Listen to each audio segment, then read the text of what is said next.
계급장도 없는 계집년이.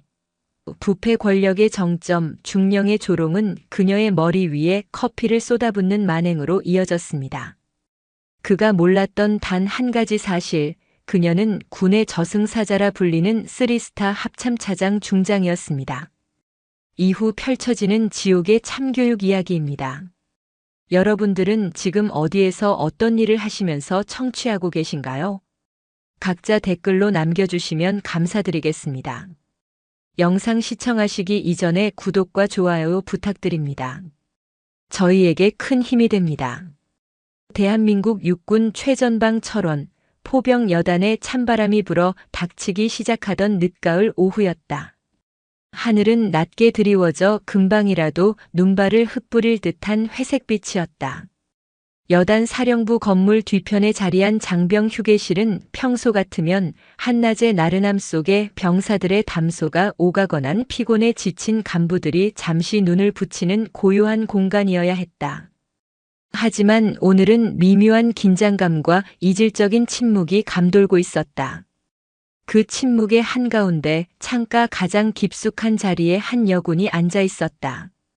그녀는 단정하게 다려입은 전투복 차림이었지만 어깨에는 계급장이 없었다.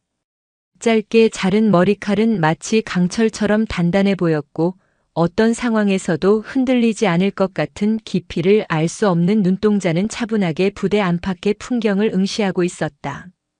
손에 쥔 따뜻한 차 한 잔에서 피어오르는 김이 그녀의 조용한 숨결과 함께 어우러졌다.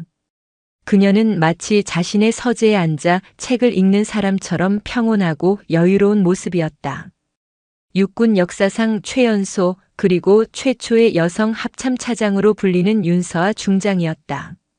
그녀의 비공식적인 부대 시찰은 그 어떤 요란한 의전도 없이 마치 스며들듯 조용히 시작된 참이었다. 오전 내내 숨막히는 회의와 보고를 마친 포병 여단 보급대대장 강한빛 중령은 만족감에 젖어 있었다.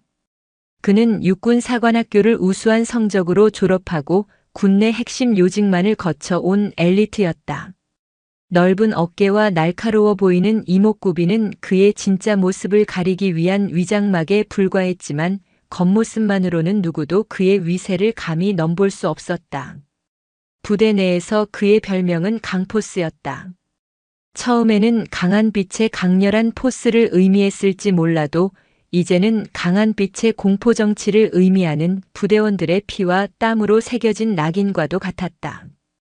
진급에 대한 그의 야망은 화산처럼 뜨거웠고 그 용암을 분출하기 위한 제물로 부하들을 기꺼이 바치는 것을 주저하지 않았다.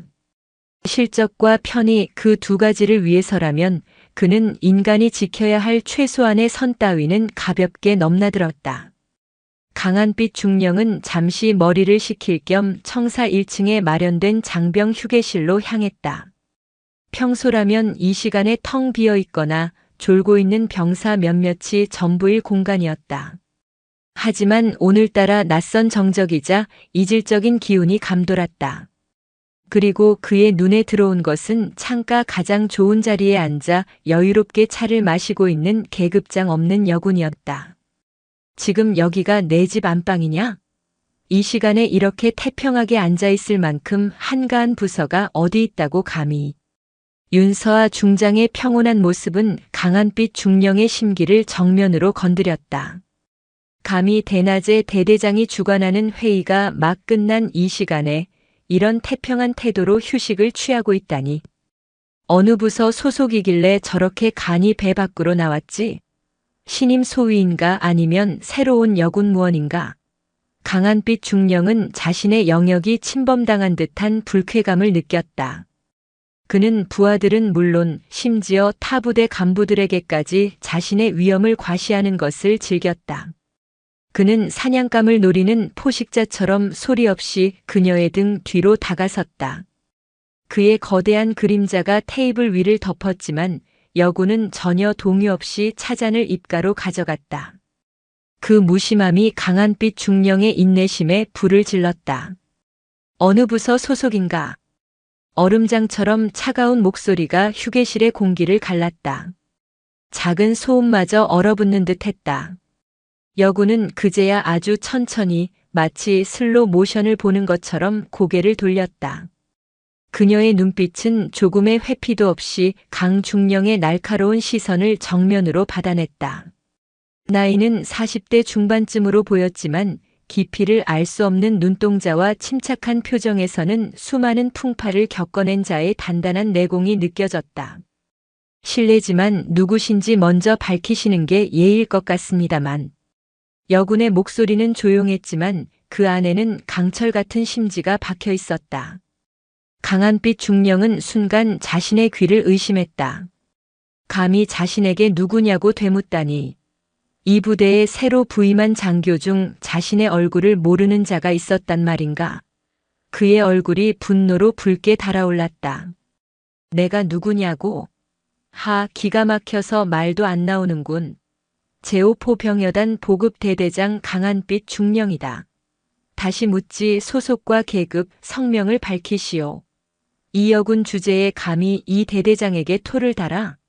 여기가 어디라고 이렇게 건방지게구나. 여자라고 봐줄 줄 아나? 군대는 계급 사회야. 머리에 든 게 없으니.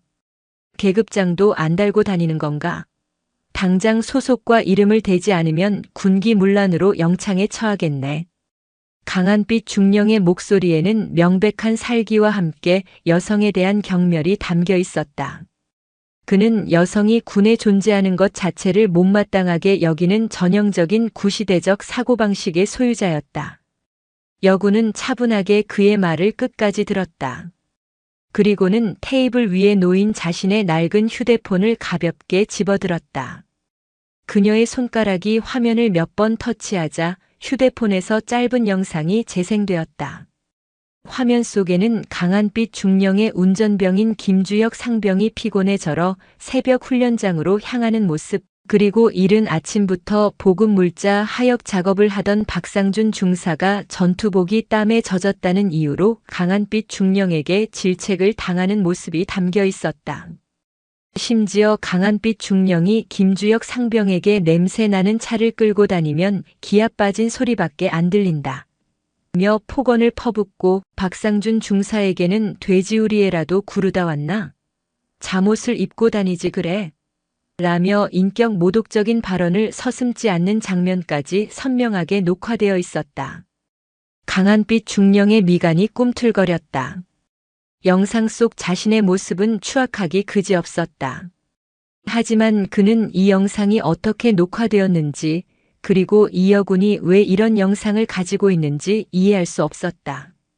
그의 머릿속은 혼란으로 가득 찼다. 지금 내 말을 못 들었나? 여긴 한가롭게 차나 마시며 노닥거리는 다방이 아니야. 당장 소속과 이름을 대지 않으면 복무 위반으로 정식 조치하겠네. 강한빛 중령의 인내심이 바닥을 드러내고 있었다. 그의 눈에 이 여군은 자신의 권위에 정면으로 도전하고 부대 기강을 해치는 불순분자 그 이상도 이하도 아니었다. 여군은 그런 강한빛 중령을 잠시 관찰하듯 바라보더니 희미한 미소를 지었다. 그것은 비웃음도 조소도 아닌 모든 것을 꿰뚫어보는 듯한 묘한 미소였다. 그리고 그녀의 눈빛은 마치 심연의 바다처럼 깊고 차가웠다. 그녀는 자리에서 천천히 일어섰다. 그리고는 차분하게 손을 뻗어 테이블 위에 놓여있던 따뜻한 커피잔을 들었다. 강한빛 중령은 그녀가 무슨 행동을 하려는지 알 수 없었다. 그의 입가에는 경멸에 찬 비웃음이 걸려 있었다. 감히 나한테 뭘 하려 하는 거지? 이런 하찮은 여군이. 하지만 그의 생각은 다음 순간 산산조각 났다. 윤서아 중장이 들고 있던 커피잔을 그대로 기울여 뜨거운 커피를 강한빛 중령의 머리 위로 천천히 부어버린 것이다. 뜨거운 커피는 그의 번들거리는 머리카락을 타고 흘러내려 군복을 적셨다. 갑작스러운 상황에 강한빛 중령은 얼어붙은 듯 꼼짝도 하지 못했다. 그의 얼굴에는 커피 방울과 함께 분노, 경악, 그리고 모욕감이 뒤섞여 번졌다. 지금 내가 감히 무슨 짓을... 이 미친... 그의 말이 채 끝나기도 전에 윤서와 중장의 목소리가 휴게실에 낮게 울려 퍼졌다. 그녀의 목소리는 조용했지만 그 안에 담긴 냉기는 마치 북극의 얼음과 같았다. 대대장 강한빛 중령. 방금 전 대대장님이 저에게 행한 언행과 이 행동은 단순히 한 장교에 대한 모욕이 아닙니다. 이것은 군의 명예를 실추시키고 대한민국 육군의 기강을 송두리째 흔드는 중대한 범죄 행위입니다. 특히 여성이라는 이유로 가해진 모욕은 결코 용납될 수 없습니다. 대대장님이 운전병과 중사에게 행한 그 세심한 지시와 괴롭힘, 그리고 지금 저에게 행한 이 오만함에 대해 저는 대대장님의 지위에 걸맞은 합당한 책임을 묻겠습니다. 그녀는 차가운 시선으로 강한빛 중령을 응시했다. 그리고는 전투복 상의 안쪽에 부착해 두었던 자신의 계급장을 꺼내 어깨 견장에 달았다. 노란색 무궁화 3개 중장 계급장이었다. 합참차장 윤서아 중장의 계급장은 휴게실의 희미한 불빛 아래 번쩍이며 강한빛 중령의 눈을 찔렀다. 강한빛 중령의 눈이 경악으로 터질 듯이 커졌다. 심장이 쿵 하고 바닥이 아니라 아예 땅속으로 꺼지는 듯한 충격이 전신을 덮쳤다. 육군의 몇 안 되는 여성 장군, 그것도 별 3개를 단 합참차장 중장이 왜 자신의 부대 이 초라한 휴게실에 나타났단 말인가? 그는 숨 쉬는 것조차 잊었다. 윤서아 중장은 자신의 가슴 주머니에서 신분증을 꺼내 그의 눈앞에 보여주었다. 거기에는 대한민국 국군의 상징인 호랑이 마크와 함께 그녀의 이름과 직책이 선명하게 박혀 있었다. 합동참모본부 차장 윤서아 중장입니다. 강한빛 중령, 오늘 오전 13시 정각 제5포병여단 여단장실로 오시죠. 드릴 말씀이 아주 많습니다. 그 말을 남기고 윤서아 중장은 미련 없이 휴게실을 나섰다. 강한빛 중령은 그 자리에 못 박힌 듯 서서 그녀의 뒷모습을 멍하니 바라보았다. 방금 전까지 온몸을 지배하던 분노는 온데간데 없이 사라지고 그 자리에는 원초적인 공포와 정체 모를 당혹감이 태풍처럼 휘몰아쳤다. 등줄기를 타고 식은 땀이 폭포수처럼 흘러내렸다. 그는 오늘 아침에 사소하고 불쾌했던 만남이 자신이 애써 쌓아 올린 견고한 성을 무너뜨릴 거대한 폭풍의 전조였음을 비로소 깨달았다. 뜨거운 커피는 그의 머리에서 흘러내려 시야를 가렸지만 그 어떤 냉수보다 차갑게 그의 정신을 일깨우는 듯했다. 그의 눈앞에는 이미 자신이 저지른 모든 만행의 대가가 드리워져 있었다. 강한빛 중령에게 점심시간은 고문과도 같았다. 식당의 밥알은 모래처럼 씹혔고 부대원들이 자신을 보며 수군거리는 환청이 들리는 듯했다. 그는 겉으로는 위험을 잃지 않으려 했지만 그의 머릿속은 온통 윤서아라는 이름 석자, 중장, 그리고 합참차장이라는 직책이 맴돌며 그를 질식시켰다. 합참차장은 단순히 계급이 높은 장교가 아니었다. 군 최고 통수권자의 지근거리에서 국방 정책을 조율하고 육해공군 전체의 작전 및 군수 지원을 총괄하는 막강한 권한을 가진 살아있는 칼날이었다. 그는 필사적으로 머리를 굴렸다. 왜 하필 그녀인가? 내가 뭘 잘못했지? 사소한 부대 운영상의 문제인가? 아니면 그의 뇌리를 스치는 수많은 의혹들이 있었다. 부대 운영비를 개인적인 용도로 일부 사용한 것, 특정 업체의 편의를 봐주고 작은 사례를 받은 것, 부하들에게 사적인 지시를 일삼은 것 하지만 그런 것들은 군 생활의 관행이라고 스스로 합리화해왔다. 이 정도 일로 합참차장이라는 거물이 직접 움직일 리는 없었다. 그렇다면 무엇인가? 그는 알 수 없는 거대한 공포에 휩싸였다. 약속된 시간 여단장실에 굳게 닫힌 문을 열었을 때 강한빛 중령은 자신의 운명이 결정되었음을 직감했다. 윤서아 중장은 이미 여단장인 이영진 준장과 나란히 상석에 앉아 있었다. 부대의 지휘관인 이 준장조차 윤 중장의 옆에서는 상급자를 모시는 부관처럼 보일 정도로 긴장한 기색이 역력했다. 이 준장이 강 중령을 보자마자 마치 벌레를 보는 듯한 차가운 시선으로 질책했다. 강한빛 중령. 합동참모본부 차장 윤서아 중장님께 그런 무례를 범했다는 보고를 받았다. 자네 지금 제정신인가? 여단장님 죄송합니다. 제가 차장님을 미처 알아보지 못하고 큰 실수를. 강한빛 중령은 90도로 고개를 숙이며 변명했지만 그 말은 누구의 귀에도 닿지 않았다. 윤서아 중장이 차분하지만 단호한 목소리로 그의 말을 잘랐다. 괜찮습니다, 여단장. 제가 먼저 신분을 밝히지 않았으니 오해가 있을 수 있습니다. 하지만 저는 그런 사소한 오해를 풀기 위해 이곳에 온 것이 아닙니다. 강한빛 중령. 그녀의 눈빛은 한치의 감정도 없이 오직 사건의 본질만을 꿰뚫는 메스와 같았다. 저는 제5포 병여단 보급대대와 관련된 수많은 제보를 받고 그 실체를 확인하기 위해 직접 파견되었습니다.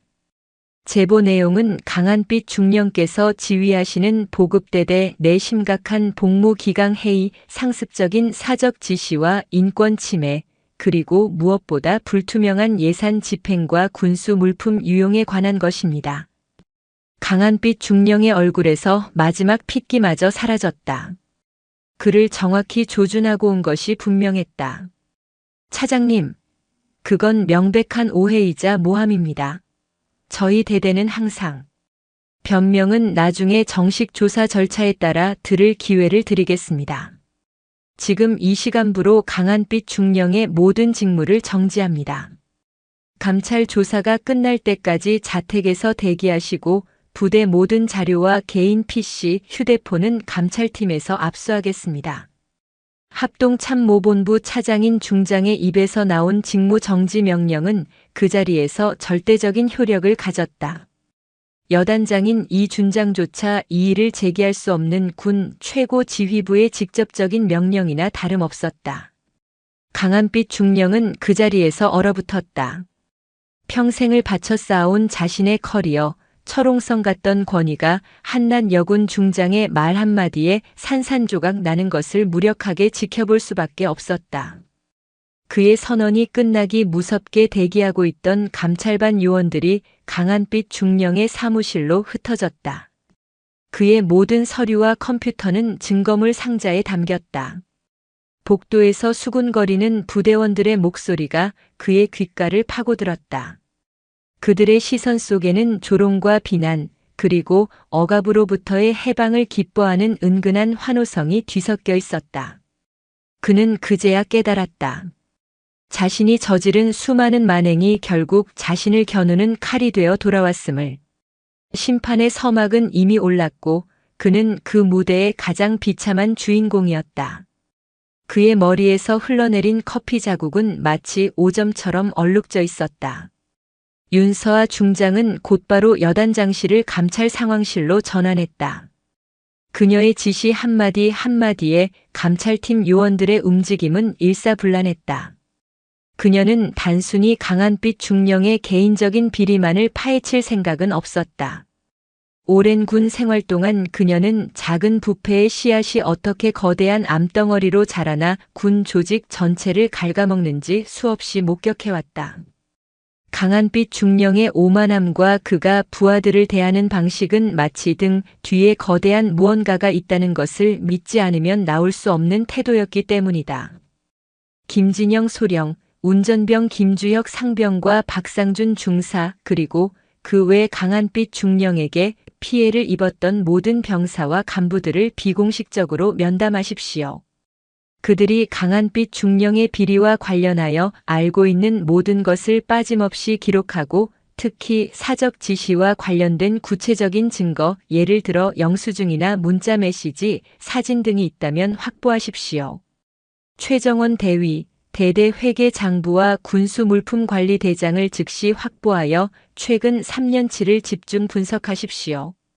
특히 특정 업체와의 거래 내역에 주목하고 납품 단가와 수량을 면밀히 검토하십시오. 김수현 중령, 강한빛 중령의 개인 금융계좌와 부동산 거래 내역을 국세청과 금융정보분석원에 협조 요청하십시오. 그의 재산 증식 과정이 비정상적이라면 즉시 보고하십시오. 윤서아 중장의 지시는 망설임이 없었다. 마치 정교하게 설계된 기계처럼 정확하고 효율적이었다. 감찰팀은 각자의 임무를 부여받고 즉시 움직이기 시작했다.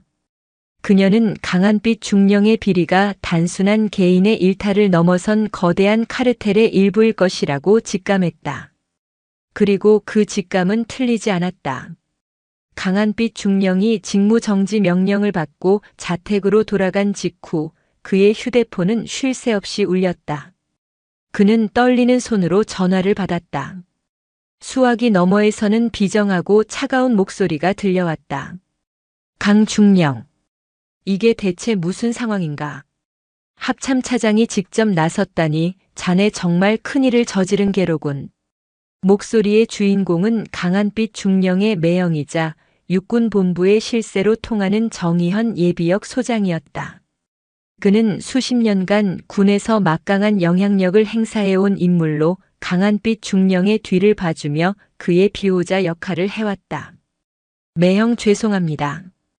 제가 윤서아 중장의 계급을 미처 어찌해야 할지 모르겠습니다. 강한빛 중령의 목소리는 절망으로 가득했다. 그의 평생에 이렇게 무기력함을 느낀 적은 없었다. 쯧쯧 한심하긴. 어설프게 일을 처리해서 이 지경까지 만들다니.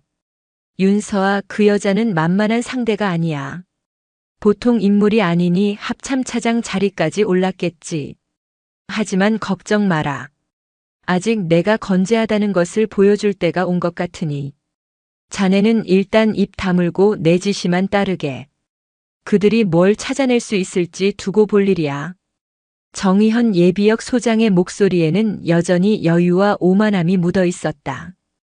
그는 자신의 인맥과 권력으로 윤서아 중장의 칼날을 무디게 만들 수 있다고 확신하는 듯 했다. 그는 강한빛 중령에게 침묵을 지시하며 자신을 향해 좁혀오는 수사망을 어떻게든 막아낼 방법을 강구하기 시작했다. 윤서아 중장은 여단장실 창가에 서서 멀리 보이는 철원의 산들을 응시했다. 차가운 바람이 창문을 흔들었고 그녀의 눈빛은 더욱 깊고 단단해졌다.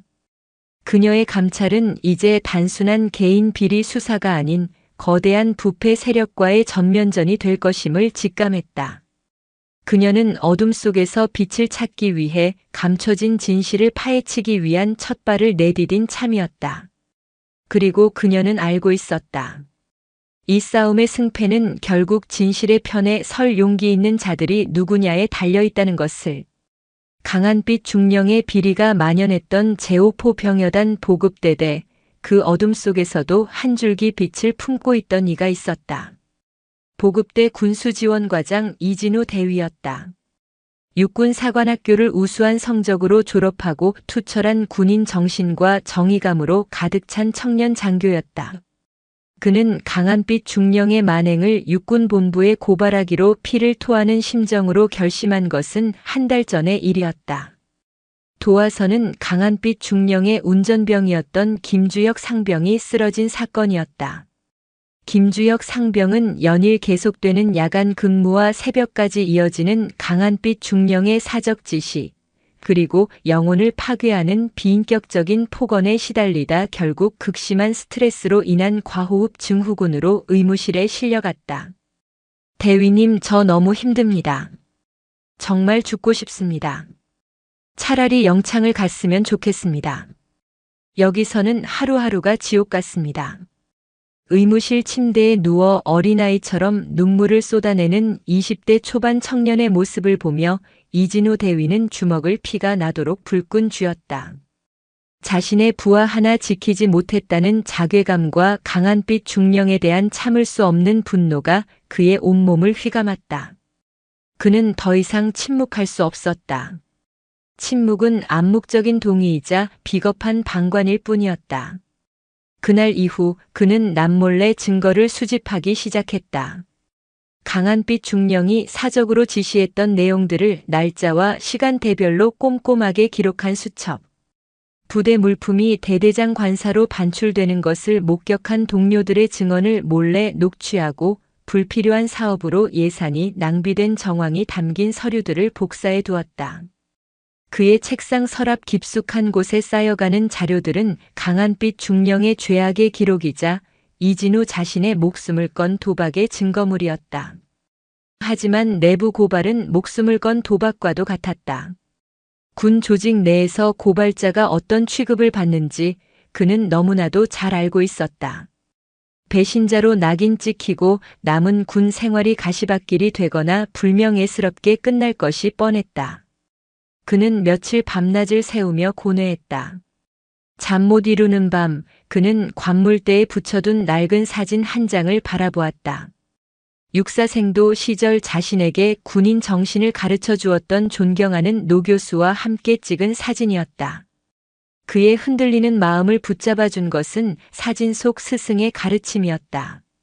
진우야, 군복의 무게는 어깨에 달린 계급장이 아니라 불의에 저항하고 부하를 지키려는 책임감에서 나온다는 것을 절대 잊지 마라.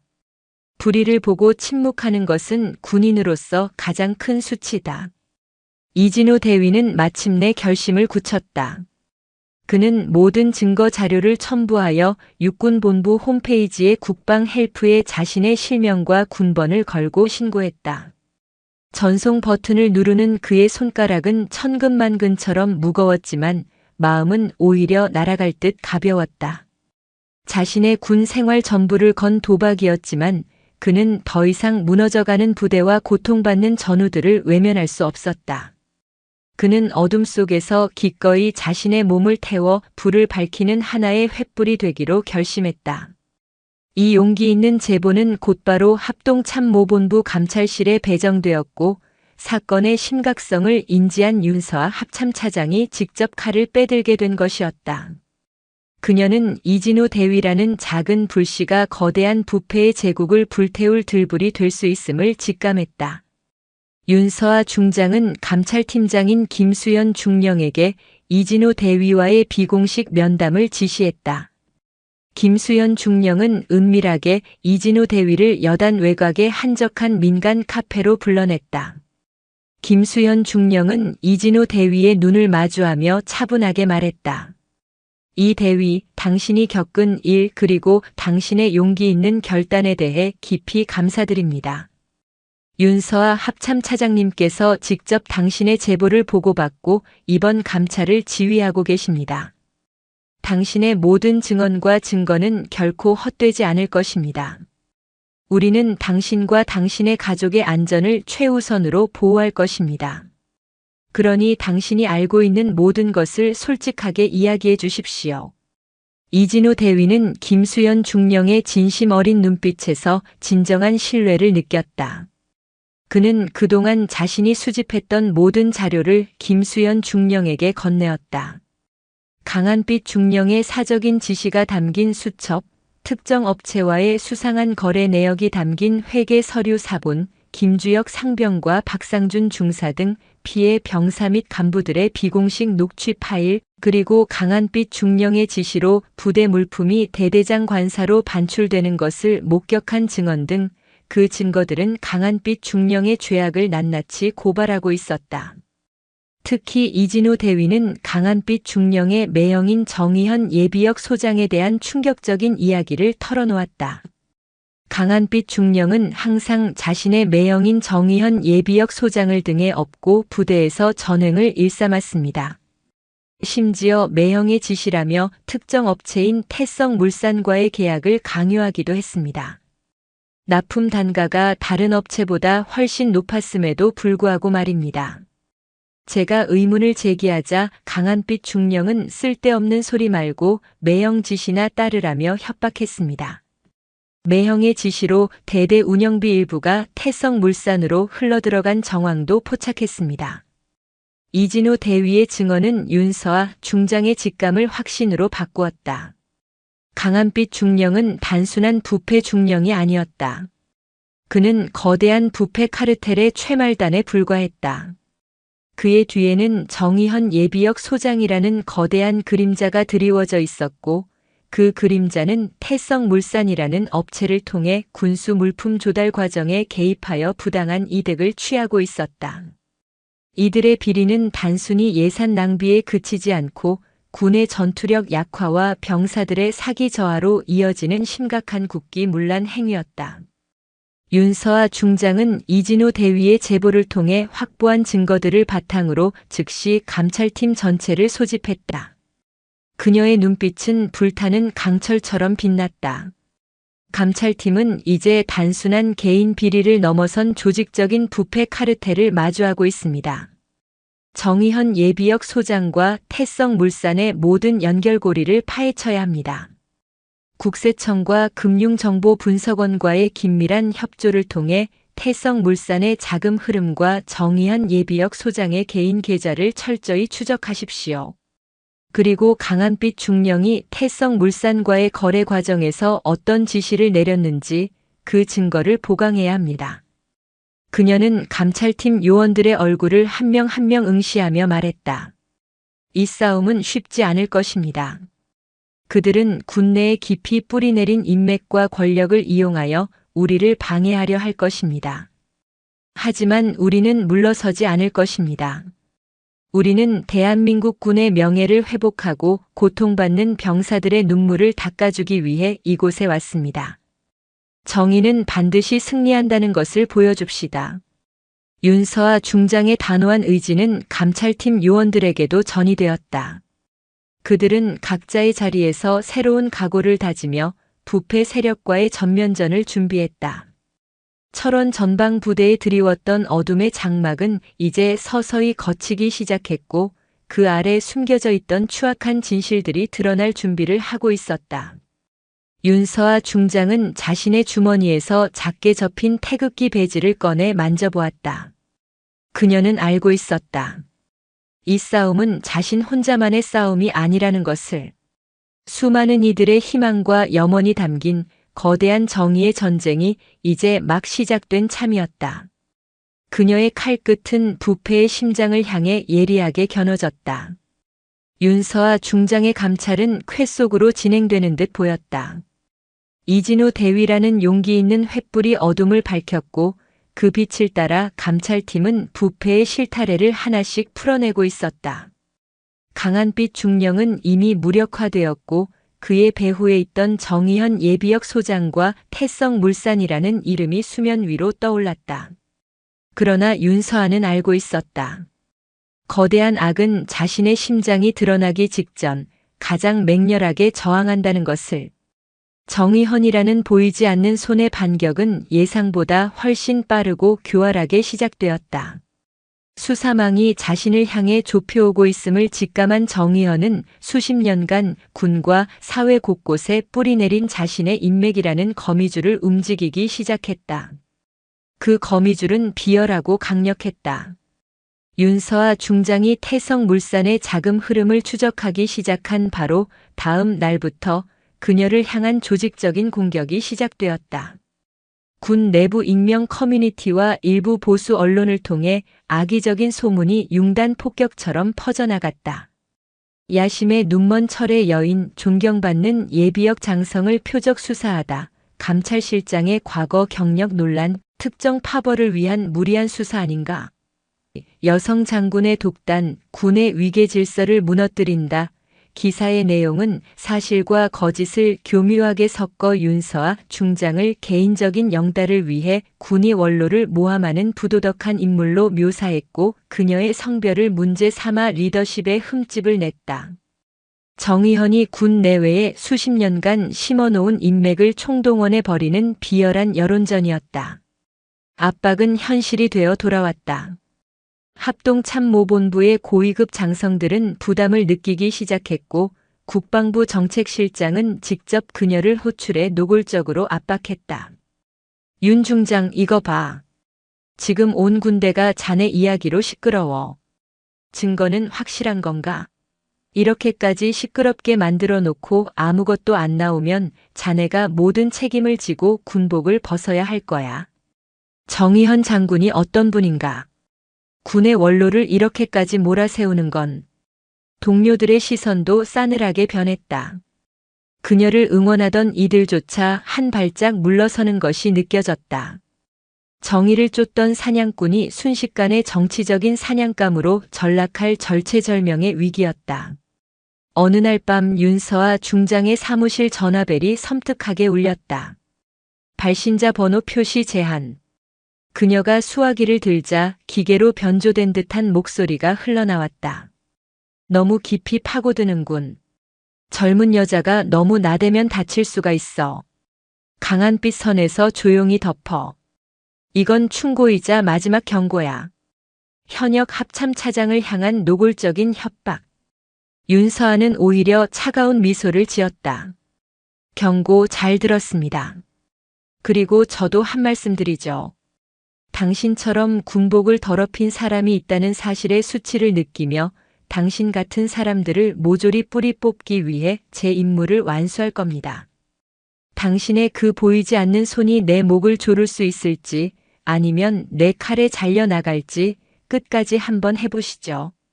그녀는 주저없이 통화를 끊어버렸다. 이제 이 싸움은 물러설 수 없는 전면전이 되었다. 하지만 그녀는 흔들리지 않았다. 적들이 비열하게 나올수록 그녀는 이 사건의 뿌리가 상상 이상으로 깊고 썩어 있다는 확신을 가졌다. 외부의 압박이 거세지는 동안에도 그녀의 감찰팀은 묵묵히 임무를 수행하고 있었다. 특히 최정원 대위가 이끄는 회계 분석팀은 태성물산의 방대한 회계 자료 속에서 마침내 결정적인 단서를 찾아냈다. 차장님, 태성물산의 자금 흐름이 이상합니다. 군납 대금으로 받은 수십억의 돈이 여러 개의 차명 계좌를 거쳐 복잡하게 세탁된 뒤 최종적으로는 청운개발이라는 유령 회사로 흘러들어갑니다. 서류상으로만 존재하는 페이퍼 컴퍼니입니다. 최 대위의 보고에 윤서아의 눈빛이 날카로워졌다. 청운개발의 실소유주를 파악했나? 아직입니다. 워낙 교묘하게 위장해 놓아서 추적에 시간이 걸리고 있습니다. 하지만 한 가지 확실한 것은 이 돈의 일부가 다시 정의현 예비역 소장의 주변인들에게 흘러들어간 정황이 포착되었습니다. 빙고. 윤서아는 속으로 외쳤다. 적들이 여론전으로 시간을 끄는 동안 그녀의 팀은 부패의 돈줄을 찾아낸 것이다. 그녀에게는 이 모든 역풍을 잠재우고 비리 카르텔의 심장을 꿰뚫을 마지막 퍼즐 조각이 필요했다. 바로 모든 진실을 알고 있는 내부자의 결정적인 증언이었다. 청운개발이라는 유령 회사의 자금 흐름을 직접 관리했던 핵심 인물.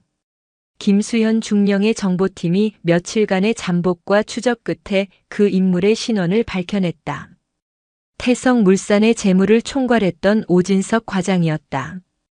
그는 정의현의 비자금 관리를 도맡았던 핵심 인물이었지만 감찰이 시작되자마자 모든 것을 버리고 잠적한 상태였다. 오진석 과장, 그를 찾아야 합니다. 그가 바로 이 거대한 부패 카르텔의 아킬레스건입니다. 정의현도 그를 찾고 있을 겁니다. 우리보다 먼저 그를 찾아 입을 막으려 하겠죠. 지금부터는 시간과의 싸움입니다. 윤서아 중장의 목소리에는 강철 같은 결의가 서려 있었다. 보이지 않는 손이 그녀의 목을 조여왔지만 그녀는 그 손을 잘라버릴 더 날카로운 칼날을 갈고 있었다. 그녀는 즉시 김진영 소령이 이끄는 특별행동팀에게 오진석 과장의 신병을 확보하라는 특명을 내렸다. 거대한 어둠의 심장부로 향하는 마지막 문을 열 열쇠를 손에 넣기 위한 숨막히는 추격전이 막 시작되려 하고 있었다. 오진석 과장을 찾는 작전은 극비리에 진행되었다. 정의현의 거미줄 같은 정보망을 피하기 위해 윤서아 중장은 공식적인 감찰 인력이 아닌 그녀가 개인적으로 신뢰하는 소수의 정예 요원들로 구성된 특별행동팀을 움직였다. 팀장 김진영 소령은 육군 특수전 사령부 출신의 베테랑으로 그 어떤 위기 상황에서도 냉철함을 잃지 않는 인물이었다. 오진석은 보통 인물이 아니었다. 그는 정의현의 수족으로 오랫동안 일하며 위험을 감지하고 숨는데 이골이 난 인물이었다. 그는 자신의 모든 금융 기록과 통신 기록을 지우고 증발하듯 사라졌다. 하지만 윤서아의 정보팀은 그의 사소한 습관 하나를 놓치지 않았다. 그에게는 지병인 심장병을 앓고 있는 노모가 있었고 그는 효심이 지극하여 매달 특정 희귀 약품을 구해 노모에게 보내왔다는 첩보를 입수한 것이다. 그 약품은 국내에서 단 2곳의 제약회사에서만 유통됩니다. 우리는 그 유통망을 역추적하여 오진석의 행방을 찾을 수 있을 겁니다. 김수현 중령의 보고에 따라 특별행동팀은 약품 유통망을 샅샅이 뒤지기 시작했다. 며칠간의 끈질긴 추적 끝에 마침내 의미 있는 단서가 포착되었다. 강원도 속초의 한 작은 약국에서 한 남자가 현금으로 그 약을 대량 구매해 갔다는 사실이 확인된 것이다. 약국의 낡은 폐쇄회로 TV에는 모자를 깊게 눌러쓴 오진석의 모습이 희미하게 찍혀 있었다. 속초입니다. 그는 지금 속초 어딘가에 숨어 있습니다. 김진영 소령과 그의 팀원들은 즉시 속초로 향했다. 속초는 관광객들로 붐볐지만 그 이면에는 낡은 어촌 마을과 허름한 여관들이 미로처럼 얽혀 있어 몸을 숨기기에 최적의 장소였다. 팀원들은 탐문 수사를 통해 오진석이 대포항 근처의 낡은 민박집에 묵고 있다는 사실을 알아냈다. 하지만 그들이 민박집에 도착했을 때 그들보다 한 발 앞서 도착한 불청객들이 있었다. 건장한 체격의 사내 서너 명이 민박집 주변을 어슬렁거리며 살기를 뿜어내고 있었다. 정의헌이 보낸 해결사들이었다. 그들이 오진석의 입을 영원히 막기 위해 찾아온 것이 분명했다. 시간이 없습니다. 정면으로 진입하면 오진석의 신변이 위험해질 수 있습니다. 조용하고 신속하게 처리해야 합니다. 김진영 소령은 팀원들에게 수신호를 보내며 민박집 뒤편으로 조용히 접근했다. 한밤중 낡은 민박집의 삐걱거리는 문소리와 함께 해결사들이 오진석의 방으로 들이닥쳤다. 오진석 씨, 우리랑 같이 좀 갑시다. 회장님께서 찾으십니다. 나는 아무것도 모릅니다. 제발 살려주십시오. 오진석의 비명소리가 터져 나오려는 순간 창문이 깨지며 김진영 소령과 팀원들이 섬광처럼 방 안으로 들이닥쳤다. 순식간에 벌어진 격투. 좁은 방 안에서 격렬한 몸싸움이 벌어졌지만 특수전 사령부 출신의 정예 요원들을 당해낼 수는 없었다. 해결사들은 순식간에 제압되었고 공포에 질려 바닥에 주저앉아 있던 오진석의 신병은 무사히 확보되었다. 오진석은 서울의 한 안전가옥으로 이송되었다. 그는 극도의 불안감에 시달리며 굳게 입을 다물고 있었다. 김진영 소령의 거듭된 설득에도 그는 아무 말도 하지 않았다. 바로 그때 안전가옥의 문이 열리고 윤서아 중장이 직접 모습을 드러냈다. 그녀는 군복이 아닌 평상복 차림이었다. 그녀는 어떤 신문이나 추궁도 하지 않았다. 그저 따뜻한 차 한 잔을 건네며 그의 맞은편에 조용히 앉았다. 오진석 씨, 많이 무서웠을 겁니다. 당신이 지금 누구를 위해 일하고 있었는지, 그리고 그 일이 얼마나 위험한 일이었는지 누구보다 잘 알고 있을 겁니다. 저는 당신을 협박하거나 회유하러 온 것이 아닙니다. 윤서아는 그의 눈을 똑바로 바라보며 진실을 말했다. 당신은 단순한 회계 부정을 돕고 있었던 것이 아닙니다. 당신은 나라의 국방 예산을 좀먹고 군의 명예를 더럽히는 매국노들의 하수인 노릇을 하고 있었던 겁니다. 당신의 노모께서는 아들이 그런 일을 하고 있다는 사실을 아시면 얼마나 가슴 아파하시겠습니까? 당신의 아이들에게 떳떳한 아버지가 되고 싶지 않으십니까? 그녀는 잠시 말을 멈추고 서류 봉투 하나를 꺼내 테이블 위에 올려놓았다. 이 안에는 당신 노모의 병원 진료 기록과 앞으로의 치료 계획이 들어 있습니다. 그리고 당신 가족이 안전하게 지낼 수 있는 새로운 거처도 마련해 두었습니다. 지금이라도 늦지 않았습니다. 모든 것을 제자리로 돌려놓을 기회를 드리겠습니다. 우리가 당신과 당신의 가족을 목숨 걸고 지켜드리겠습니다. 선택은 당신의 몫입니다.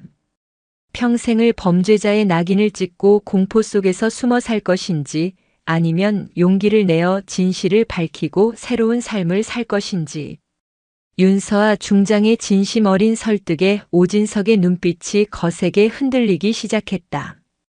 그는 며칠 밤낮을 고뇌했고 마침내 결심을 굳혔다. 그는 떨리는 손으로 자신의 낡은 가방 깊숙한 곳에서 작은 외장 하드 하나와 손때 묻은 낡은 수첩을 꺼냈다. 그 안에는 정의헌의 지시로 작성했던 비자금 장부의 원본 파일과 수기 장부가 고스란히 들어 있었다. 언제 누구에게 얼마의 뇌물이 건네졌는지, 그리고 강한빛 중령에게 어떤 구체적인 지시가 내려갔는지가 상세히 기록되어 있었다. 비리 카르텔의 심장을 단번에 꿰뚫을 결정적인 증거, 바로 판도라의 상자였다. 오진석이 가져온 자료는 충격적이었다. 정의헌은 태성물산과 청운개발이라는 유령 회사를 통해 수백억 원대의 비자금을 조성했고, 그 돈은 군 내부의 고위층은 물론 정치권에까지 흘러들어가 거대한 검은 커넥션을 형성하고 있었다. 이제 윤서아의 손에는 적들의 심장을 겨눌 수 있는 가장 날카롭고 치명적인 비수가 쥐어졌다. 이제 남은 것은 이 비수를 들고 가장 깊고 어두운 적의 심장부로 뛰어드는 일뿐이었다. 그녀의 눈빛은 그 어느 때보다 차갑고 명징하게 빛나고 있었다. 판도라의 상자는 열렸다. 오진석 과장의 증언과 그가 넘긴 비밀 장부는 정의헌과 그의 비호 세력을 단번에 무너뜨릴 수 있는 핵폭탄과도 같았다. 윤서아 중장은 더 이상 지체할 시간이 없다고 판단했다. 적들이 증거를 인멸하고 도주할 시간을 주어서는 안 됐다. 그녀는 국방부 장관에게 독대를 신청했다. 극도의 보안 속에 이루어진 만남에서 그녀는 자신이 확보한 모든 증거를 장관에게 보고했다. 장관님, 이것은 단순히 몇몇 군인의 비리 사건이 아닙니다. 군의 근간과 국가 안보를 뒤흔드는 거대한 반역 행위입니다. 이들을 단죄하지 못한다면 우리 군은 국민의 신뢰를 완전히 잃게 될 것입니다. 사안의 심각성을 깨달은 국방부 장관은 즉시 대통령에게 직보했고 마침내 초유의 결정이 내려졌다. 국방부 검찰단과 합동참모본부 감찰실이 참여하는 합동특별수사본부가 구성된 것이다. 그리고 그 수사본부의 지휘봉은 당연히 윤서아 중장에게 주어졌다. 이제 그녀는 더 이상 혼자가 아니었다. 국가의 모든 수사력이 그녀의 칼끝에 힘을 실어주게 되었다. 작전 개시일 새벽. 동이 트기 전의 어둠 속에서 특별수사본부의 첫 번째 작전이 동시다발적으로 이루어졌다. 첫 번째 팀은 직무가 정지된 채 자택에 머물고 있던 강한빛 중령의 아파트를 급습했다. 초인종 소리에 잠이 덜 깬 얼굴로 문을 연 강한빛은 자신을 향해 들이닥치는 수사관들을 보고 그대로 주저앉았다. 한때 하늘을 찌를 듯했던 그의 기세는 온데간데 없고 모든 것을 포기한 패배자의 모습만이 남아있었다.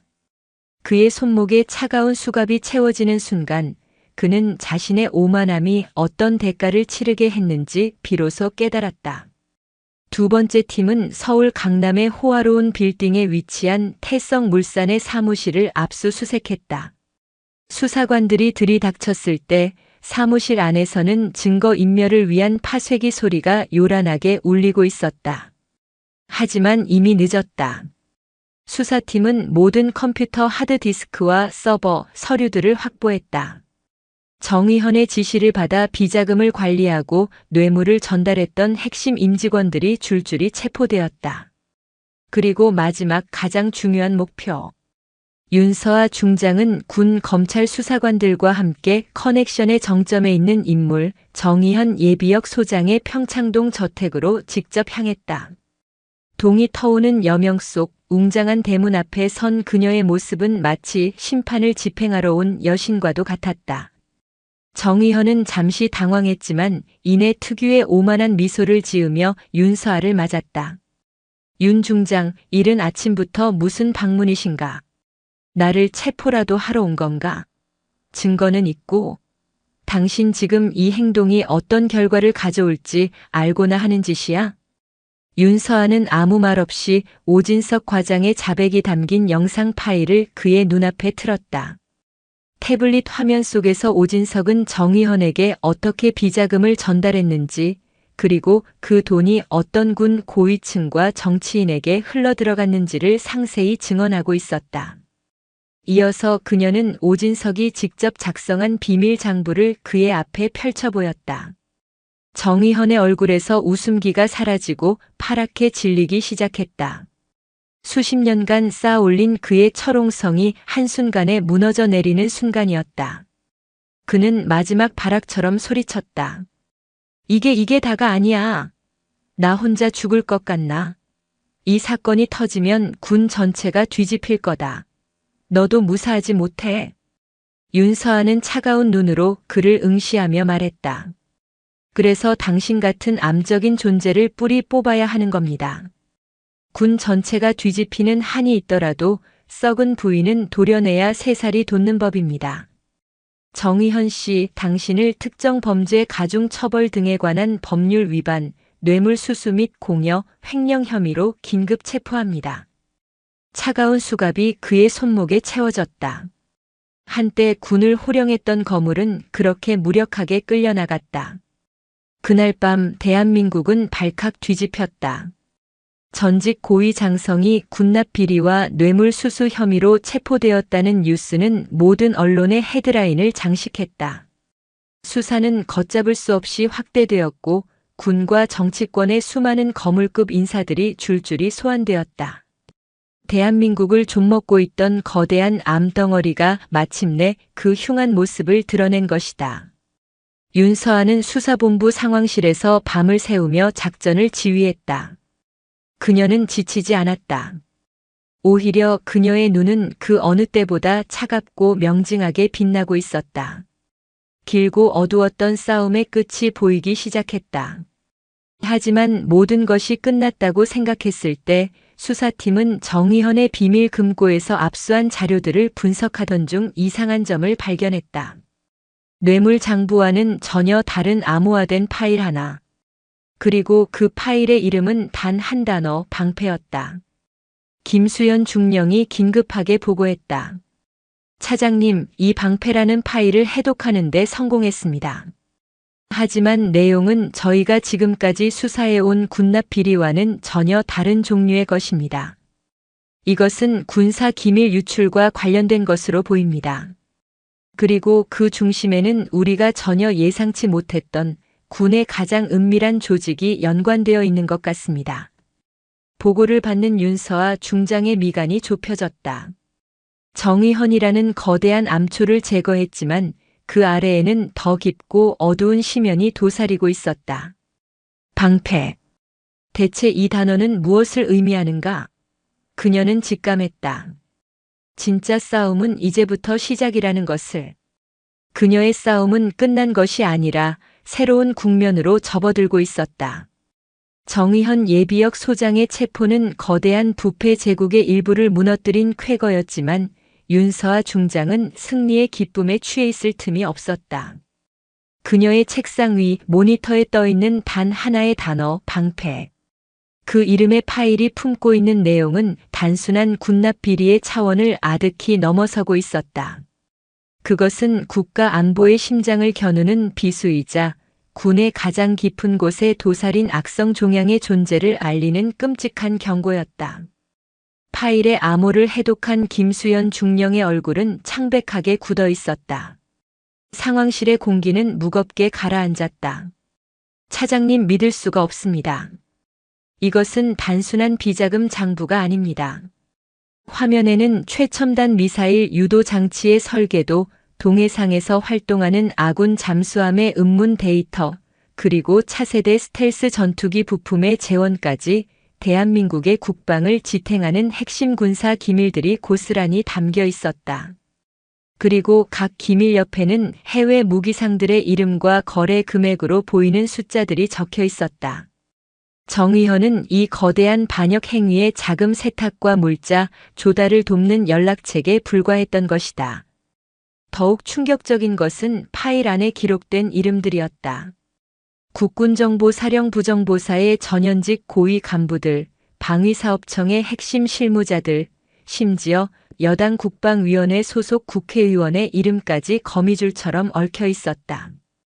그들은 스스로를 국가를 지키는 최후의 방패라 칭하며 법과 제도를 초월한 그들만의 애국을 실천하고 있었다.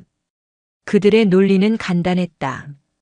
더러운 돈이라도 국익을 위한 비밀 작전에 쓸 수 있다면 정당하다. 필요하다면 동맹국에게조차 기밀을 팔아 더 강력한 정보를 얻어내야 한다. 는 식의 위험천만한 신념이었다. 그들은 자신들의 행위가 국가를 위한 것이라 믿었지만 실상은 사리사욕과 권력욕에 취한 매국노 집단에 불과했다. 이것은 군 내부의 또 다른 군대, 통제받지 않는 괴물입니다. 윤서아 중장의 목소리는 분노로 낮게 잠겨 있었다. 그녀는 즉시 국방부 장관에게 이 사실을 보고하고 합동특별수사본부의 수사 범위를 정보사와 정치권으로 확대할 것을 요청했다. 하지만 그녀의 앞을 가로막은 것은 예상보다 훨씬 더 두껍고 견고한 벽이었다. 윤 중장, 정보사를 건드리는 건 안 돼. 국방부 장관조차 난색을 표했다. 정보사는 국가 안보의 가장 민감한 부분을 다루는 조직이었다. 그들을 공식적으로 수사하기 시작하면 군 전체가 마비될 수 있으며 적국에게 대한민국의 정보력이 송두리째 노출되는 최악의 안보 위기를 초래할 수도 있었다.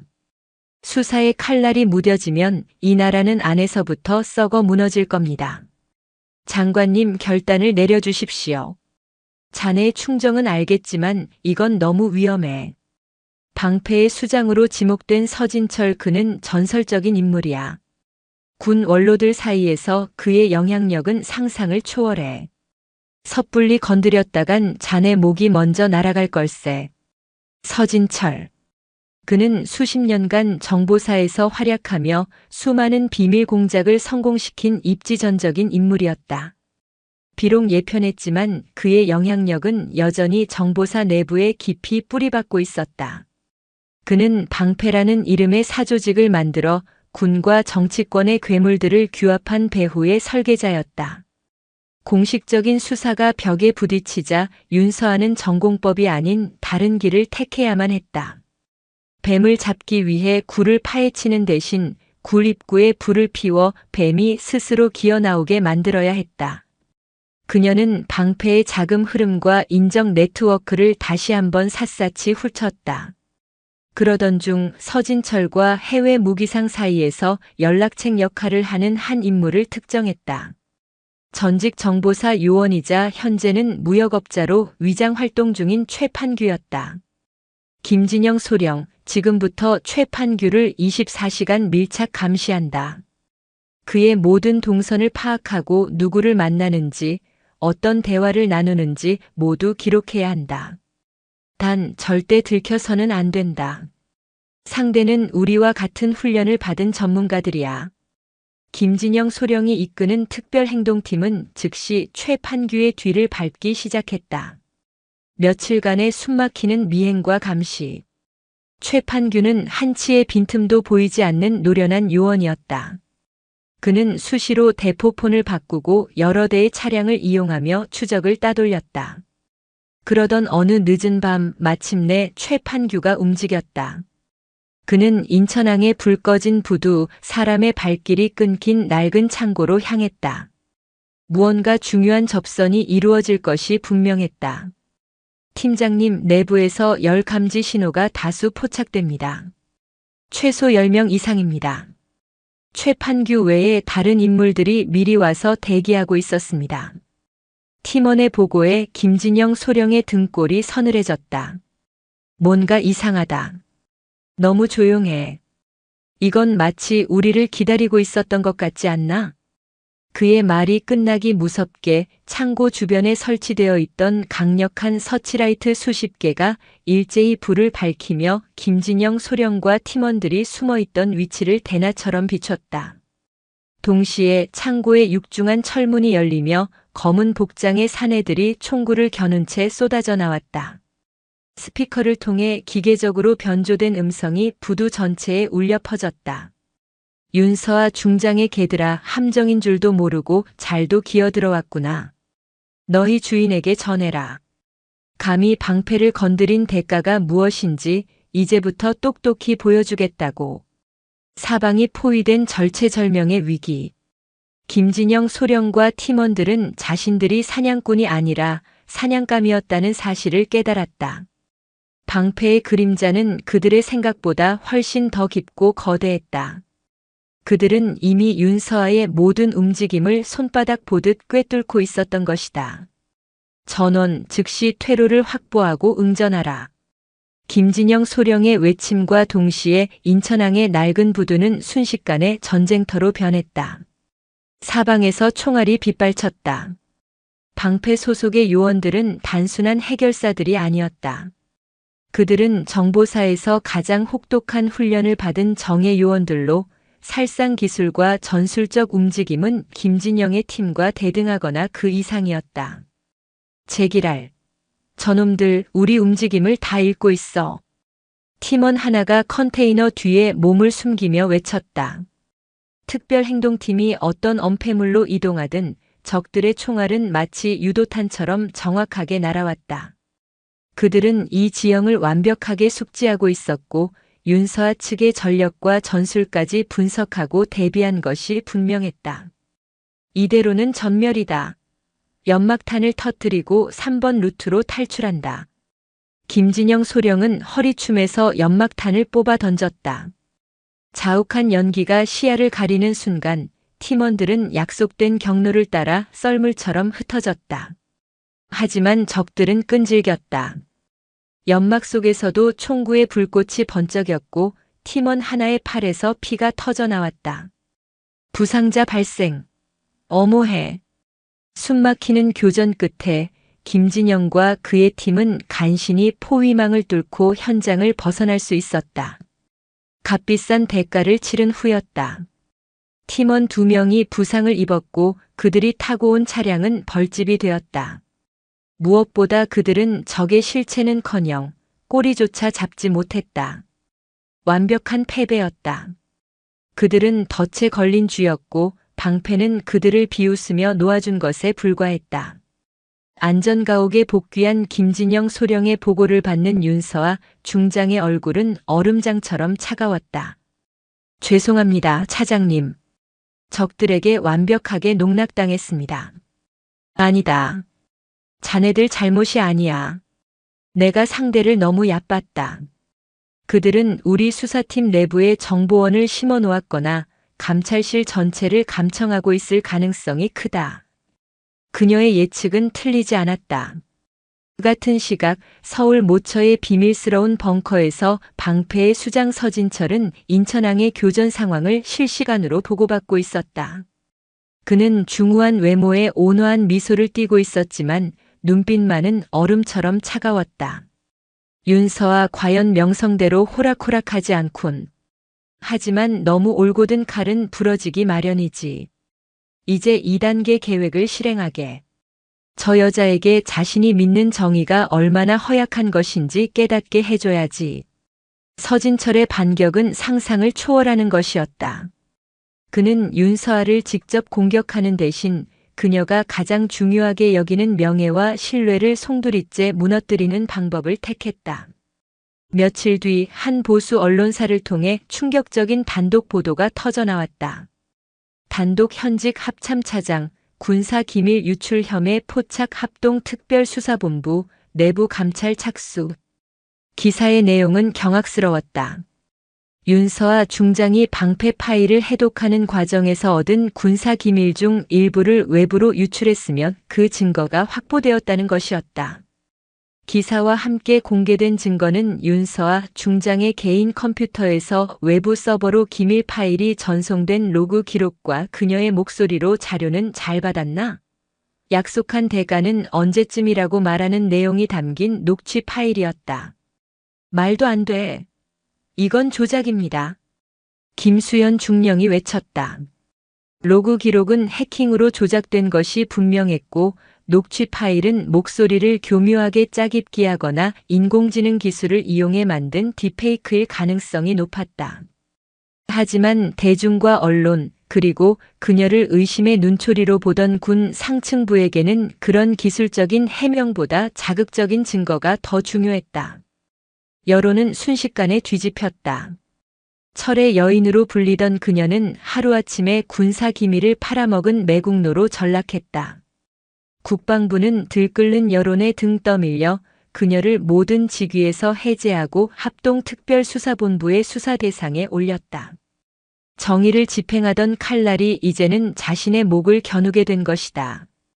윤서아는 모든 것을 잃었다. 그녀의 권한은 정지되었고 그녀를 따르던 수사팀은 해체되었다. 상황실의 문은 굳게 닫혔고 그녀는 외부와의 모든 접촉이 차단된 채 자택에 연금되었다. 방패가 쳐놓은 거대한 덫에 완벽하게 걸려든 것이다. 그녀가 평생을 바쳐 지켜온 모든 것이 한 줌의 재처럼 사라지는 듯 했다. 깊은 절망의 밤. 모든 것이 끝났다고 생각했을 때 그녀의 보안 메신저로 짧은 메시지 하나가 도착했다. 발신자는 이진우 대위였다.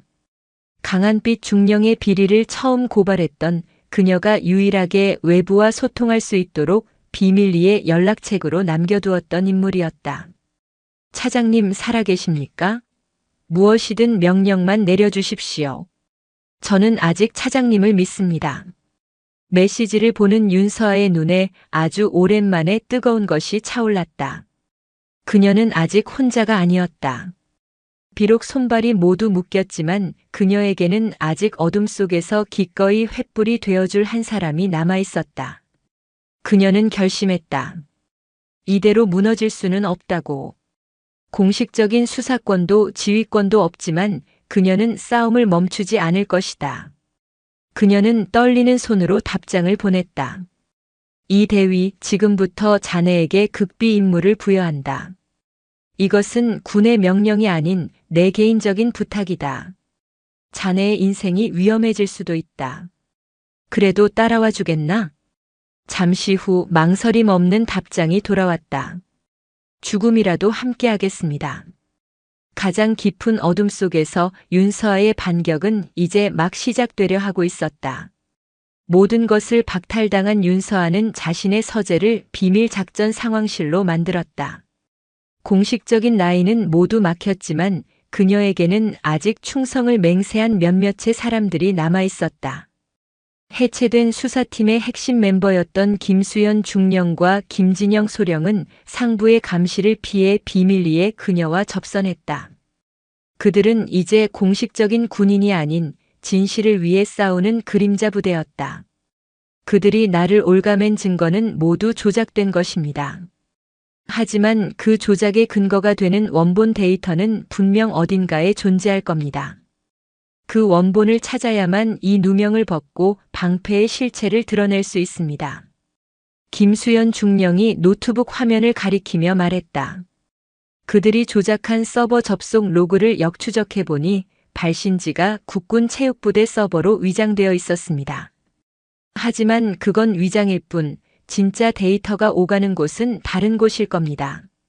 정보사 놈들이라면 군 내부의 가장 허술한 보안망을 역으로 이용했을 가능성이 큽니다. 그들의 분석 결과 방패가 중간 통신 거점으로 사용하는 곳은 경기도 이천에 위치한 육군 항공작전 사령부 예하의 낡은 통신 지원대 서버일 가능성이 높았다. 최신 보안 시스템이 깔린 정보사나 합참과 달리 비교적 보안이 허술하고 수많은 부대의 통신이 오가는 곳이라 흔적을 숨기기 용이했기 때문이다. 문제는 그곳에 접근할 방법이었다. 직위 해제된 윤서아나 감시를 받고 있는 김수현과 김진영은 절대 접근할 수 없었다. 그때 윤서아가 입을 열었다. 이진우 대위. 그가 우리의 칼이 되어줄 겁니다. 이진우 대위는 현재 육군 보병학교에서 교육장교로 파견 근무 중이었다. 그의 신분은 깨끗했고 아무도 그가 윤서아와 연결되어 있다고는 상상조차 하지 못했다. 윤서아는 그에게 비밀리에 연락해 임무를 부여했다. 육군항공작전 사령부 통신지원대에 잠입하여 지정된 서버의 특정 데이터를 복사해 올 것. 군사보안구역에 무단으로 잠입하여 데이터를 빼내는 것은 명백한 이적 행위였다. 발각되면 그의 군 생활은 물론 인생 전체가 끝장날 수 있는 위험천만한 임무였다. 하지만 이진우 대위는 한치의 망설임도 없이 대답했다.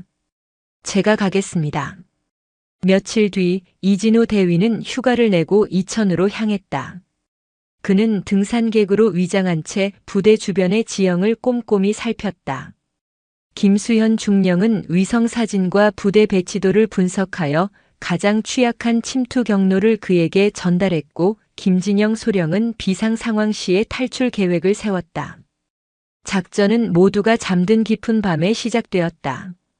이진우 대위는 검은색 등산복 차림으로 철조망이 낡은 부대 뒤편 야산으로 접근했다. 그의 심장은 미친 듯이 뛰었지만 스승처럼 따르던 윤서와 중장의 얼굴을 떠올리며 마음을 다잡았다. 김수현 중령이 원격으로 부대 외곽의 감시 카메라 몇 개를 잠시 무력화시킨 틈을 타 그는 신속하게 철조망을 절단하고 부대 안으로 잠입했다. 통신지원대 건물은 낡고 허술했다. 그는 김수현 중령이 알려준 대로 환풍구를 통해 건물 내부로 조용히 들어갔다. 서버실은 굳게 잠겨 있었지만 그가 가져온 소형 전자기기가 자물쇠를 무력화시켰다. 칠흑 같은 어둠 속에서 수십 개의 서버가 낮은 소음을 내며 돌아가고 있었다. 세 번째 줄, 일곱 번째 서버. 하단부에 작은 표식이 있을 겁니다. 귀에 꽂은 초소형 수신기를 통해 김수현 중령의 목소리가 들려왔다. 이진우는 손전등 불빛을 비추며 서버를 찾았다. 마침내 그가 찾던 서버를 발견하고 데이터 복사를 위한 소형 장치를 연결했다. 수 기가바이트에 달하는 데이터를 복사하는 데는 시간이 걸렸다. 1초가 1시간처럼 느껴지는 숨막히는 시간이었다. 바로 그때 복도에서 순찰을 도는 당직 사관의 발소리가 들려왔다. 이진우는 숨을 죽이고 서버렉 뒤에 몸을 숨겼다. 발소리는 서버실 문 앞에서 잠시 멈췄다가 다행히 멀어져 갔다. 심장이 멎는 듯한 순간이었다. 마침내 데이터 복사가 완료되고 그는 모든 흔적을 지운 채 왔던 길을 되짚어 부대를 빠져나왔다. 그의 손에는 방패의 심장을 꿰뚫을 수 있는 결정적인 증거가 담긴 저장 장치가 들려 있었다. 안전가옥으로 복귀한 그가 가져온 데이터를 분석하던 김수현 중령의 손이 가늘게 떨렸다. 찾았습니다. 차장님을 모함하기 위해 조작된 로그 기록의 원본 파일, 그리고 그들이 다음 주에 인천항에서 러시아 마피아와 무기 밀매를 하기로 한 구체적인 계획까지 모두 들어 있습니다. 데이터는 완벽한 증거였다. 윤서아의 누명을 벗겨줄 뿐만 아니라 방패 조직 전체를 일망타진할 수 있는 결정적인 정보였다. 하지만 딜레마가 있었다. 이 증거를 공식적인 절차를 통해 국방부에 제출한다면 방패와 연결된 상층부가 증거를 은폐하거나 시간을 끌 것이 분명했다. 그 사이 서진철과 핵심 인물들은 모두 해외로 도주할 것이다. 윤서아는 결단을 내려야 했다. 그녀의 눈빛이 결연하게 빛났다. 공식적인 절차는 없다. 우리가 직접 집행한다. 김수현 중령과 김진영 소령, 그리고 이진우 대위가 그녀를 바라보았다. 다음 주 그들이 밀거래를 하는 현장을 우리가 직접 급습한다. 그들을 현행범으로 체포하고 모든 증거를 언론에 공개한다. 이것은 군의 공식 작전이 아니다. 발각되면 우리는 모두 반역죄로 군사재판에 회부될 것이다.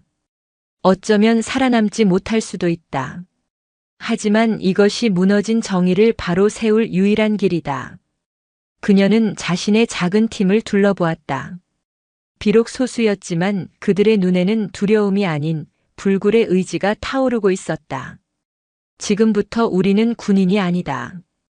우리는 이 나라의 썩은 부위를 도려내는 외과 의사다. 작전을 준비하라.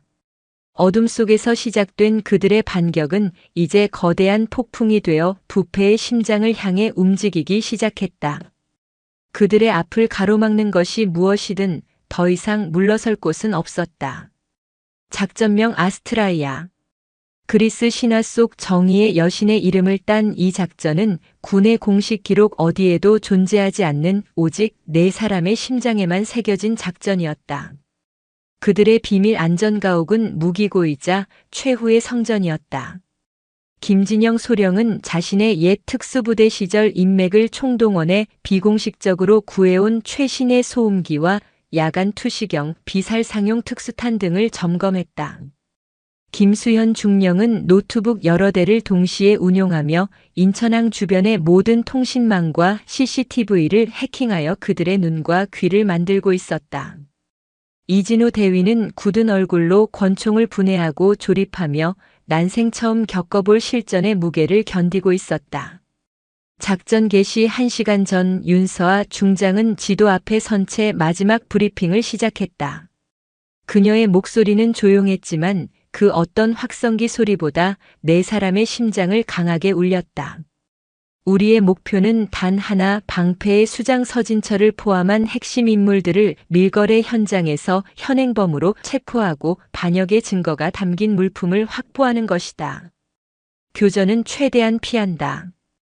하지만 우리의 생명이나 임무 수행에 위협이 될 경우 주저없이 대응한다. 김진영 소령이 현장 지휘를 맡고 김수현 중령은 통신 및 전자전 지원, 이진우 대위는 나와 함께 증거물 확보 및 서진철 체포를 담당한다. 그녀는 팀원 한 명 한 명의 눈을 마주쳤다. 이것은 명령이 아니다.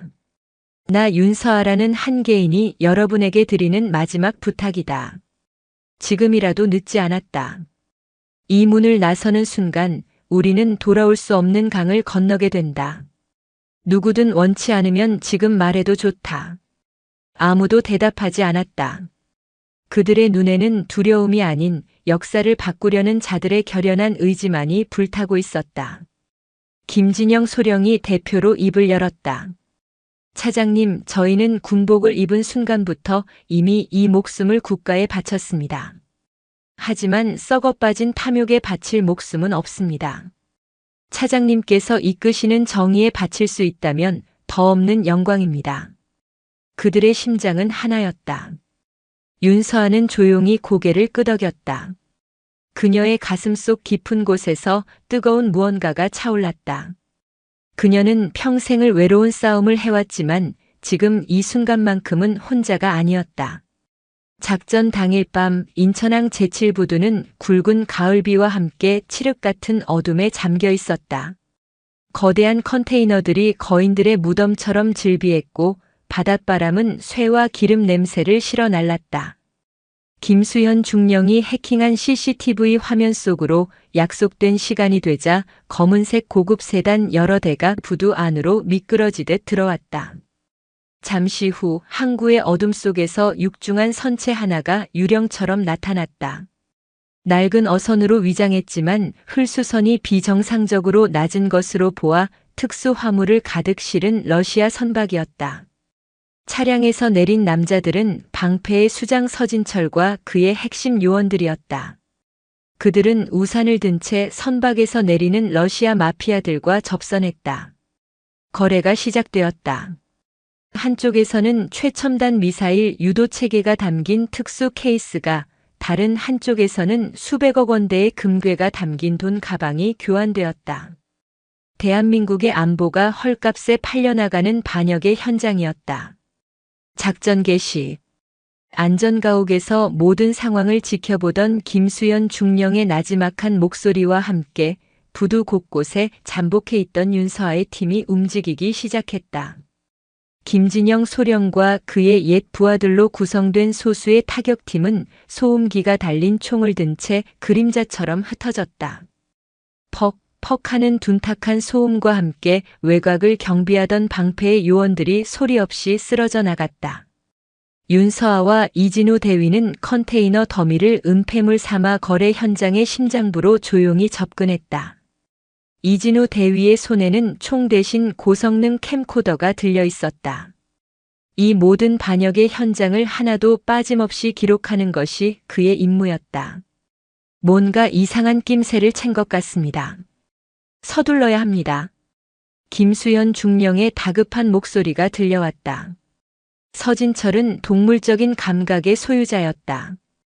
그는 이유 모를 불안감에 주변을 둘러보며 부하들에게 철수를 지시하려 했다. 바로 그 순간 김진영 소령의 팀이 사방에서 모습을 드러내며 그들을 포위했다. 움직이지 마. 움직이면 쏜다. 순간 부두는 아수라장으로 변했다. 방패의 요원들과 러시아 마피아들은 즉각 대응 사격을 시작했고 빗발치는 총격전이 벌어졌다. 윤서아는 이진우 대위를 엄호하며 소리쳤다. 증거물을 확보해. 내가 서진철을 맡겠다. 그녀는 권총을 든 채 혼란을 틈타 도주하려는 서진철의 뒤를 쫓았다. 컨테이너 미로 속에서 두 사람의 숨막히는 추격전이 벌어졌다. 서진철은 윤서아를 향해 총을 쏘며 저항했지만 그녀는 마치 한 마리의 흑표범처럼 날렵하게 총알을 피하며 거리를 좁혔다. 마침내 막다른 컨테이너 벽 앞에서 두 사람은 마주섰다. 쏟아지는 비를 맞으며 옛 전설과 새로운 전설이 서로의 심장을 겨누었다. 이런다고 뭐가 달라질 것 같나, 윤서아. 너 같은 이상주의자 때문에 이 나라가 위기에 빠지는 거다. 진정한 안보는 깨끗한 손으로 이룰 수 있는 게 아니야. 서진철은 광기 어린 눈으로 소리쳤다. 그는 여전히 자신의 행위가 국가를 위한 것이라 믿고 있었다. 닥쳐라, 서진철. 당신이 말하는 안보는 국가를 위한 것이 아니라 당신들의 탐욕과 오만을 지키기 위한 방패였을 뿐이다. 당신 같은 괴물들에게 이 나라의 미래를 맡길 수는 없다. 당신들이 더럽힌 군복의 명예를 오늘 내가 바로 세우겠다. 윤서아의 목소리는 천둥처럼 울려 퍼졌다. 서진철이 방아쇠를 당기려는 순간 그녀는 몸을 날려 그의 팔을 꺾었다. 격렬한 격투 끝에 서진철의 손에서 총이 떨어져 나갔다. 윤서아는 그의 가슴에 차가운 총구를 겨누었다. 모든 것이 끝난 순간이었다. 바로 그때 부두 입구에서 수십 개의 경광등이 번쩍이며 군사경찰의 장갑차와 트럭들이 굉음과 함께 들이닥쳤다. 윤서아의 불법적인 작전이 결국 군 당국에 발각된 것이다. 사방에서 확성기 소리가 울려 퍼졌다. 내부에 있는 자들은 모두 무기를 버리고 투항하라. 반복한다. 즉시 투항하라. 김진영 소령의 팀과 방패의 잔당들은 모두 움직임을 멈췄다. 윤서아는 서진철을 겨누던 총을 천천히 내렸다. 반역자들을 심판하려던 그녀와 그녀의 팀은 이제 반역죄로 체포될 운명에 처한 것이다. 이진우 대위의 얼굴은 절망으로 하얗게 질렸다. 장갑차에서 내린 것은 국방부 장관의 최측근인 박정수 소장이었다. 그는 무장한 군사 경찰들을 이끌고 윤서아에게 다가왔다. 윤서아 중장, 아니 윤서아 씨. 당신을 군무 이탈 및 내란 선동 혐의로 체포합니다. 차가운 수갑이 윤서아의 손목에 채워지려던 바로 그 순간이었다. 잠깐. 부두의 어둠 속에서 누군가 걸어 나왔다. 국방부 장관이었다. 그는 이 모든 상황을 처음부터 지켜보고 있었던 것이다. 그는 박정수 소장의 손을 막으며 입을 열었다. 체포를 보류하게. 박 소장. 장관은 윤서아에게 다가와 조용히 말했다. 미안하네, 윤 중장. 자네를 시험해 볼 수밖에 없었네. 자네가 내게 방패에 대해 보고했을 때 나는 이미 이 조직의 실체에 대해 어렴풋이 알고 있었지. 하지만 누가 아군이고 누가 적인지 알 수 없는 상황이었어. 그래서 자네의 직위를 해제하고 자네가 스스로 이 어둠을 헤쳐나올 수 있는지 지켜보았네. 자네의 작은 팀이 이 모든 것을 해낼 것이라고는 솔직히 믿지 못했지. 하지만 자네는 증명해냈어. 진정한 군인이 무엇인지, 진정한 애국이 무엇인지를. 김수현 중령이 작전 개시 직전 그가 확보한 모든 증거를 장관에게 비밀리에 전송했던 것이다. 장관은 그 증거를 보고 마지막 결단을 내렸다. 윤서아를 믿고 그녀의 불법적인 작전을 묵인하며 그녀가 괴물의 심장을 찌르는 순간 군의 공식적인 힘으로 최후의 일격을 가하기로. 장관은 서진철과 그의 잔당들, 그리고 현장의 러시아 마피아들을 가리키며 명령했다. 여기 있는 반역자들을 모두 체포하라. 윤서아 중장과 그의 팀원들은 우리 군의 영웅이다. 그들에게 최고의 예우를 갖추도록. 모든 상황이 역전되는 순간이었다. 절망의 어둠은 걷히고 정의의 여명이 밝아오고 있었다. 사건 이후 대한민국은 발칵 뒤집혔다. 방패 사건의 전모가 드러나며 군과 정치권을 뒤흔든 거대한 숙청 작업이 시작되었다. 수십 명의 별들이 군복을 벗고 차가운 감옥으로 향했다. 윤서아 중장은 모든 누명을 벗고 화려하게 복귀했다. 그녀는 대한민국 역사상 최초의 여성 합참의장이자 대장으로 진급했다.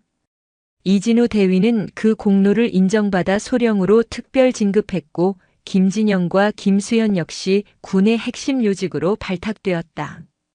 합참의장실, 별 4개가 박힌 계급장을 단 윤서아는 창밖으로 보이는 서울의 풍경을 말없이 바라보고 있었다.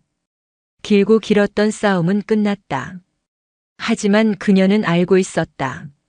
어둠은 언제든 다른 이름으로 다시 찾아올 것이라는 것을. 그녀의 책상 위에는 그녀가 처음 중령의 만행에 맞섰던 그날의 커피 자국이 희미하게 남아있는 낡은 전투복 상의가 액자에 담겨 걸려 있었다. 스스로에게 내리는 경고이자 초심을 잃지 않겠다는 굳은 맹세였다. 그녀의 싸움은 끝났지만 그녀가 지켜내야 할 정의의 무게는 이제 막 시작된 참이었다. 그녀는 더 이상 외로운 저승사자가 아니었다.